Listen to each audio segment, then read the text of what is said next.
There's nothing interesting about this character, there's nothing nuanced about this character, there's nothing likable about this character, and the character's arc goes nowhere and then he dies. Now, that's what I thought when I first started looking into this character, but what I realized is that good character, bad character, wrong discussion to have when it comes to Marcus. His characterization is flawed, yeah, fine, true, but if that's where you think the conversation ends with this character, you're missing a lot about what this character is all about. Because let me tell you, no other show is handling its flaws this way. This is crazy, it's a bad character, but they get so much utility out of him, it's just as impressive as their good character work. So, starting point, Marcus, uninteresting, unnuanced, unlikable, undeveloped. This is uncharacteristic of Arcane. No other character who gets this amount of screen time fails in any of these categories, let alone all of them. Literally, just to show you what I mean, you look at any character, and let's take interesting, what do I mean by that? Well, our slum brawler character is a small teenage girl. Our slum boss is a pacifist and a really good dad. Our hardest working character is physically deteriorating before our eyes. Our smartest characters are really ignorant and dumb.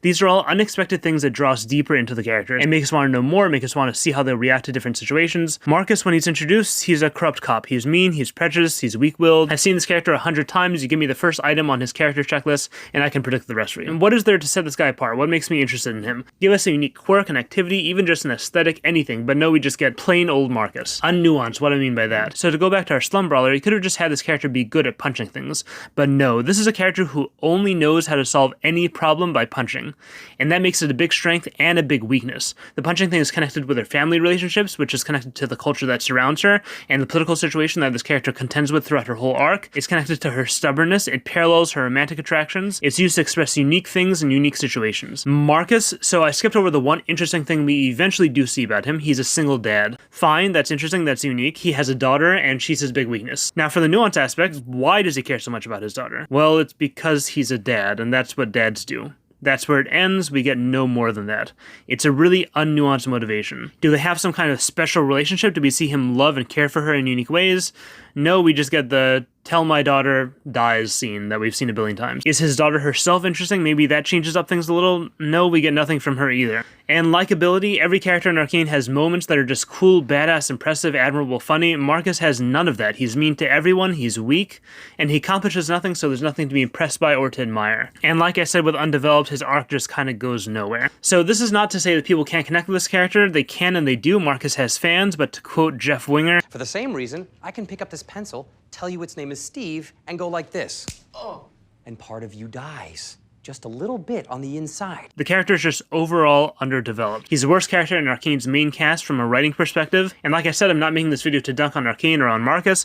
This is about showing you what great writers can do even with really weak, underdeveloped characters. Because they do so much with this character, they do more than most writers do with their main characters. If you're a writer and you're watching this and you have that one character that's just not working, this is going to help you. It's going to give you lots of ideas of what to do. Okay, I'm going to introduce use number 1, and the way I'm going to do this, I'm going to describe Marcus, I'm going to list things about him, and I want you to think of the opposite of each item I list and see if you can find the pattern I'm highlighting, okay? Ready? So Marcus is a bully. He wants war. He hates the Undercity. He's bigoted because he completely buys into the Piltover narrative about Undercity people. He doesn't trust them. Well, he does trust one of them, but at a time when the Undercity is a pretty trustworthy place, he chooses the one wrong person to trust. And lastly, he locks up Vi. He has this one moment of humanness, uncharacteristic of someone from his background, that changes everything. Reverse all of these, who am I describing? A character with a lot of love, who wants peace, who loves the Undercity, who doesn't buy into the Piltover narrative about Undercity people, who trusts them, and at the time when the Undercity is a pretty untrustworthy place, she trusts the one right person to trust, and makes the decision in a moment of humanness, uncharacteristic of someone from her background, to free Vi, which changes everything. Marcus is the anti-Caitlyn. Use number 1 of weak, underdeveloped characters as a foil to a better, more developed, more likable character. And Marcus is a very necessary foil, because we are only surprised by this scene because we've seen these scenes. What makes Caitlyn's love and trust mean so much to us is Marcus's hate and distrust. It's what makes her relationship seem impossible to us. It's what makes her love and curiosity about the Undercity seem so uncharacteristic. If this wasn't set up and shown through Marcus, it would have just been told to us, which as we all know is not ideal storytelling. And I go a step further with this. This is like what I talked about with the Jinx Silco video, Your Perfect line and that whole decision from Silco is because his love of Jinx is wrapped up in this idea of Jinx as embodying Zaun. She is the strength in the chaos, the desperate, beaten down lowlife, forged in the fires of injustice and betrayal, into a monster stronger than anything rich, advanced, polished topside has ever seen. That's Zaun personified, that's Jinx. Marcus is Piltover personified. Mostly. I would say he and Heimerdinger make up the duo of Piltover personified. Marcus is haughty, he's corrupt, he's hypocritical, he projects all of the actual vices of Piltover onto the Undercity. This this being the most egregious example. You people down here are all the same. Mistaking arrogance for bravery. You think you're standing up for something? But we all know there is a crime behind every coin that passes through this place. But most importantly, he's weak. I think that's his outstanding trait that determines how he deals with every challenge as the plot throws at him.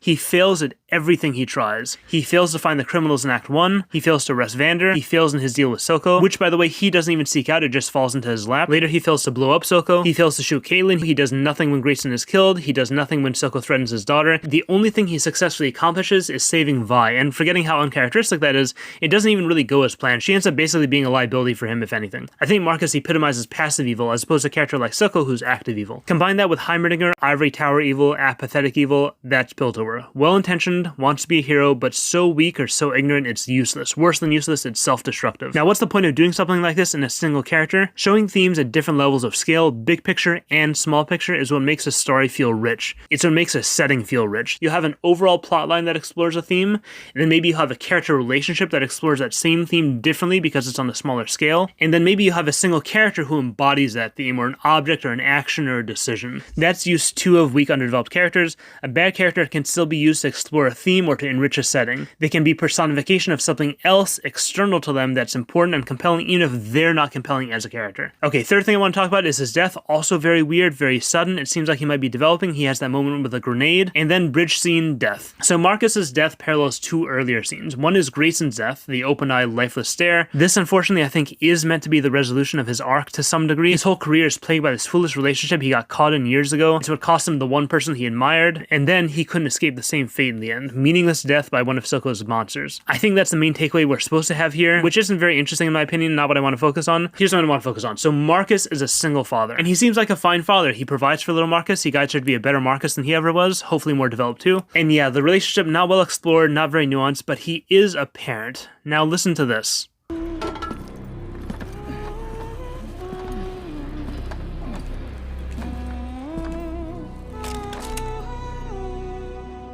How did Arcane start?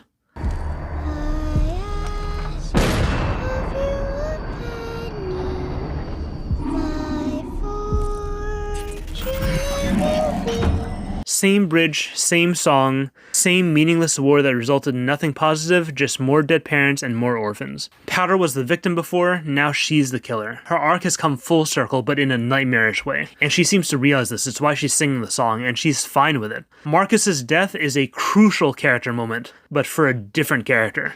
And that's use number 3. You can use a bad character to enrich a good character's arc and as a prop for things like parallels. And I'll add to this that the grenade scene is doing something similar. One final act to make you the martyr you've always seen yourself as. What does Soko mean by martyr you always saw yourself as? I don't think that's true. It's a weird line, and I don't think Marcus really sees himself that way. The way I see the scene is this mistake has plagued Marcus and the city as a whole for far too long, and Marcus wants to end it in any way he can. That's the just thing to do. He knows he's a crooked cop who never has done any good for the city. Sending both of them to hell is the right decision, the just decision. But in the end, Marcus thinks about his daughter. She needs him, and he needs to be there for her, and because of her, he can't go through with it. He can't sacrifice his daughter to do what's best for his city. Sound familiar? Get me Jinx, and I'll give you your nation of Zon. Is there anything so undoing as a daughter?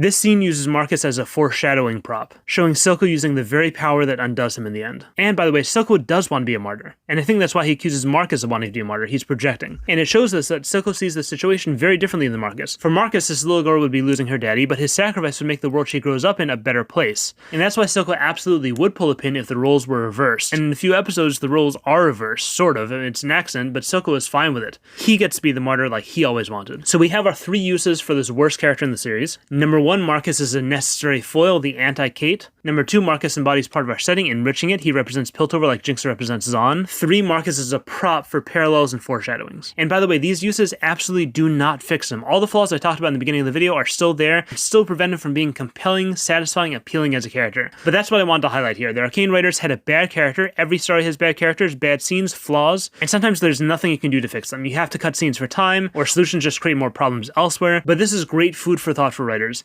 If you have something like this that's bringing your story down in a big way and you can't fix it, what you can do is find uses for that same element to raise your story up in other ways. Marcus is what makes Caitlyn's whole character function. He's what makes half the scenes that take place in the Undercity make sense to us. His love for his daughter isn't compelling, but Silco's is, and Marcus's inability to sacrifice is what makes Silco's final act just that much more meaningful. Okay, so now the big question, what would have fixed Marcus as a character? So what I can't answer is how any change would have impacted the rest of the story as a whole, and that's the hard part. You can dream up anything you want to write, but little changes in a scene or character have a ripple effect. Change this scene, and now you have to tweak this other scene a little bit, and that scene makes you tweak this other character, and now the ending has to be different, etc, etc. And there's considerations of timing and animation and all these other logistical concerns, whatever, but in a vacuum, what does this character need? What's the most efficient path to making this character work on the same level as the rest of the characters work? Answer number one, I think, is his daughter. Make her play with Enforcer dolls in the Silco playtime scene. Make her saluting with the rest of the Enforcers in the funeral scene. She idolizes her father, and she has this rose-tinted idea of Enforcers. When she's with Silco, make her convinced that Silco must be a good guy because he's her daddy's friend. All this being geared towards making Marcus's weakness feel more pronounced, more hypocritical. When he's being a bully and just beating up random Undercity people, he sees his daughter playing Enforcer with her dolls and stopping bad guys and helping people, and he knows he's not that. His failure in his career is his failure as a father. The other scene to address is this one. I think this is intended to be a big moment for this character, but it's just not quite hidden. Arcane is kind of big on these moments that feel right and meaningful, but are open to interpretation, and we discussed a few of these before. But you changed too, you're perfect, then a real monster showed up, Silco's late tantrums, Mel's paintings. Amazing source of content, by the way. Thank you for writing your show like this, Arcane writers. But this scene is supposed to be one of those. Why can't he shoot Caitlyn? But all the answers that kind of come to mind for this scene, I don't think are that meaningful. He can't shoot her because his tribalistic bigotry is just too strong. She's a fellow Enforcer, she's from Piltover. He can't shoot her because he knows she's the good version of what he's supposed to be. She's a good cop, she's a selfless person who wants to do good that he wishes he were. And I think the second option is what we're really supposed to get out of this, but so what? Why now? What does he see in her exactly? What about this situation is making him have this moment now? So the way to fix it, I'm not 100% sure on this one, but I think you tweak this scene of Grayson dying to give us a parallel. What the tweak is, I don't really know, it doesn't really matter. Tweak it a little so that we know that this is that scene. And I don't know what they have in mind for Caitlyn next season, but this is sort of Caitlyn's version of the Grayson dying scene, passing the baton. He tries to pass the baton to the right person, and maybe he fails. Maybe he could do a thing where instead of the daughter line here, he tries to put his sheriff's star in Caitlyn's hand, but it drops and falls off the bridge. I don't know if that really would have done it. I'm curious if you guys have any ideas. But again, the problem with little tweaks like this, logistical issues aside, is any change in one area affects everything around it. This is supposed to be a big moment for Jinx. Taking the emphasis off her for Marcus, even for a moment, is making a sacrifice. It's great to get a scene to do multiple things, but you gotta weigh that with sacrificing focus. So that's my take on Marcus, another character I'm glad I looked into more. Like Mel, I wasn't so moved by the character on first watch. Like Silco, I found him to be cliche. And with those characters, I made an effort to understand them better, and I realized I was totally wrong. They're great characters, deep characters, and I realized I had misunderstood and misjudged them. With Marcus, unfortunately, after looking into him more, I can't say the same. He's not a good character. He's just as undeveloped and uninteresting as I initially judged him to be when looked at in his own right. But that's not the end of the discussion. That's what I learned. And honestly, I think this is as important of a skill to develop as a writer as making good characters. What to do with bad characters. What to do with unfixable elements of your story. How to salvage the utility of your story's flaws and put them to use. And I'm going to be thinking about this a lot in my own writing. So your feelings on Marcus? Good, bad? How would you fix him? What would you add? Leave a comment. Very interested to hear people's takes on him. I have to thank you, all of you. Well, 15% of you, but no, really all of you. This channel hit 10,000 subscribers last week, and it's overwhelming for me. I don't know if you guys realize how sort of random this all was. I mean, I wanted to start a channel for a while now. I want to make a platform to promote things I write. But if you look back on my old content, it's me uploading videos for my family and friends about traveling. And I did some kind of unusual traveling. There's some weird stuff there. So I was on this trip and I was trying out some new things with YouTube just to experiment. And I was at an Airbnb that had free Netflix, and I was like, cool, I can watch Squid Game. And then when that was done, I was like, what's this show Arcane? And then I uploaded my first Arcane video like a day after that episode aired, and a few days later it had 5,000 views, and I couldn't believe it, and I found that I really loved it. I really love sharing my ideas, I love talking with people in the comments, and I was like, I want to do this from now on, and I am. And even if you haven't subscribed, that's fine. It's not that important. What's meaningful to me is just that you watch. And a lot of my views are from returning viewers, which means you guys value my thoughts and analysis, and that's just so cool. I don't know how else to put it. It means the world to me. It's really validating. So thanks to everyone who watches. Thanks to that Airbnb host who had free Netflix. Thanks to the patrons. That's been growing so much as well. Been loving the discussions I've been having with people on there too. And yeah, new videos every Wednesday, Friday, and Sunday. Thanks so much.